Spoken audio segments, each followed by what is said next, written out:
Hi everybody, my name is Kevin. I am a UPS delivery driver out here in Montana. I'm starting this series because I want to learn as much as I can. I've recently become a union steward, and I am basically going to bring you along the journey with me because I did look up some stuff online and the information it's limited.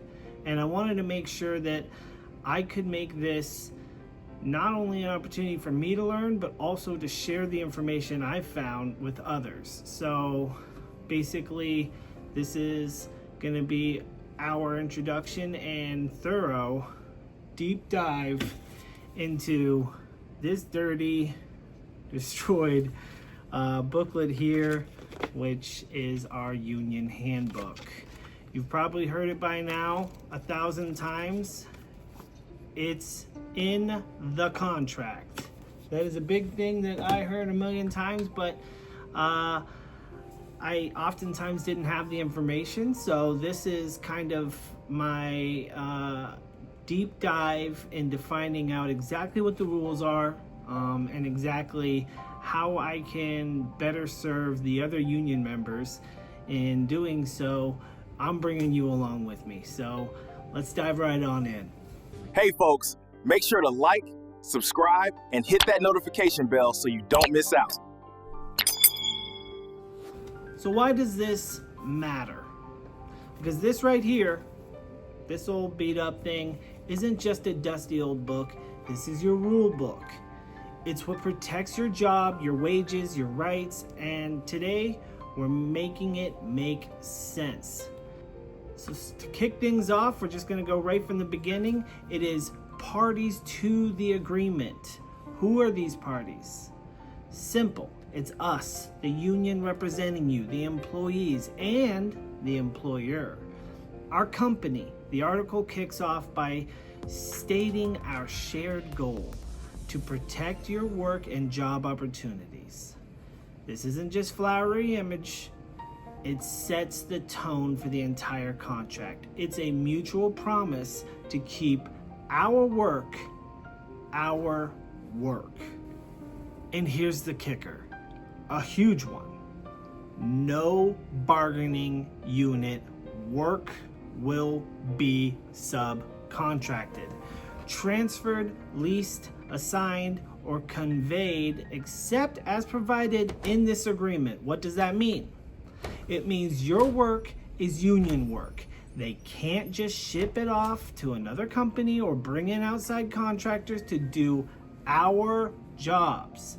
Unless we specifically agreed to it in another part of this contract, this is your first line of defense against outsourcing and protecting your job security. Operations covered. This is where the contract lays out where it applies, and it's pretty extensive. We're talking about all employees in the bargaining unit at any existing centers. So I'm looking up here. New centers, new trailer repair shops, new air hubs, gateway operations, new buildings, basically any new operation our employer opens up within our local union's jurisdiction. This means as our company grows, our contract covers those new jobs and locations, preventing the company from expanding outside of the union's reach. Think about it.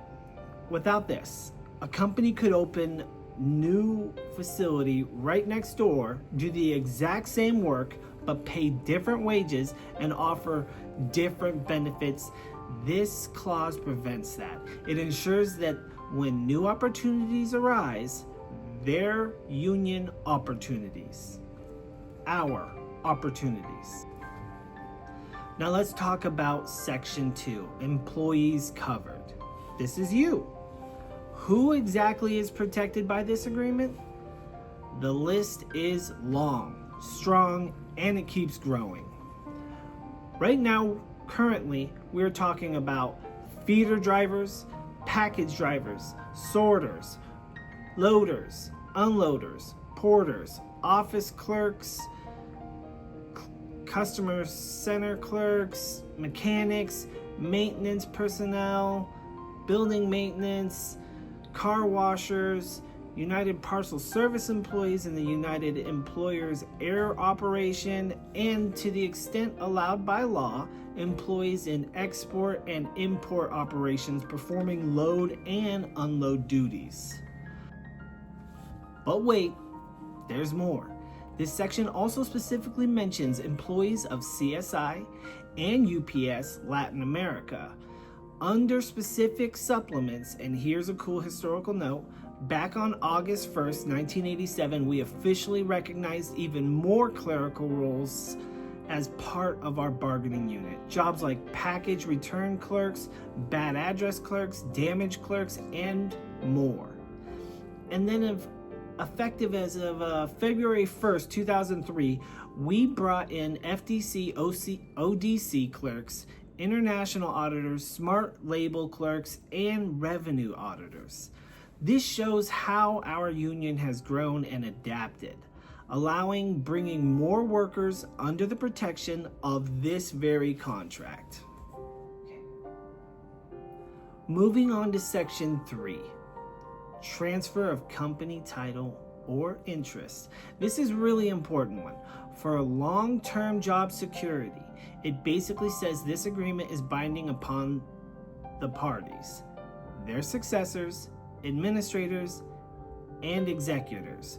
What does that mean in plain English?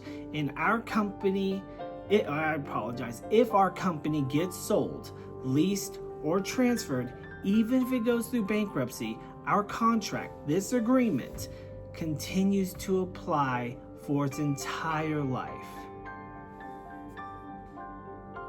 They can't just sell off a part of our operation or even just rights to a route to try to get out of our agreement.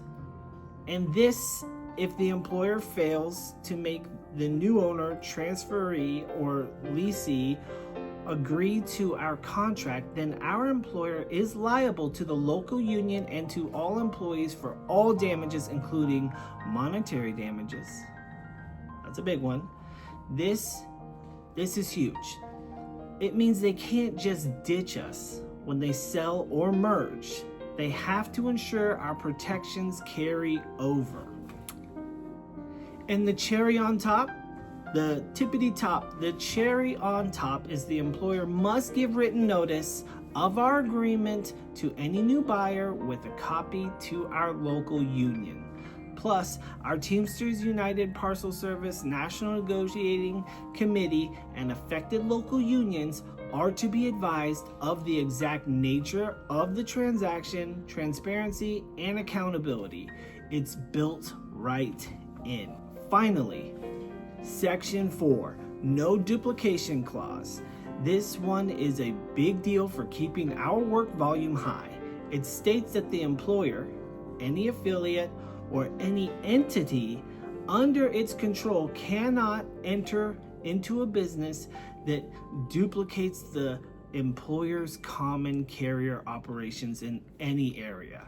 An affiliate means anything owned, managed, or controlled by the employer or its parent company, or where they maintain the ultimate right to control a decision. Now, why is this so vital? Imagine if the company could just spin off a new non-union sister company to do the same deliveries or sorting in the same city. This clause prevents that. It safeguards our existing work by preventing the company from creating parallel non-union operations. That would undermine our jobs, our bargaining power, and if they do violate this section, the employer is financially responsible for all losses. That's a powerful deterrent. So there you have it.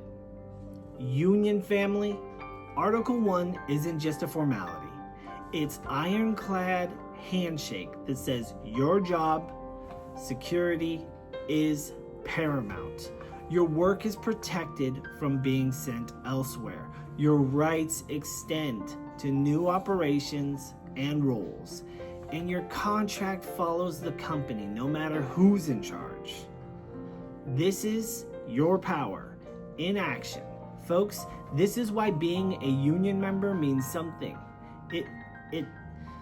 It means having a voice, having protections, and having a secure future. Understanding your contract is your superpower. So next time someone talks about the contract, you'll know exactly what Article 1 means and how it protects you every single day. If you found this helpful, please go ahead, give me a thumbs up, share it with your fellow members, and leave a comment below with any questions you have about the contract. And we'll be diving into more articles in the future anytime I have a chance. As a delivery driver, I am busy, but I want to continue to try to explain this to other people as well as gain more information myself. And by the time we are done with this series, we're going to have a full, well-rounded understanding of this contract and any additional changes going forward. I will also be doing videos on that. So just remember, we are the union.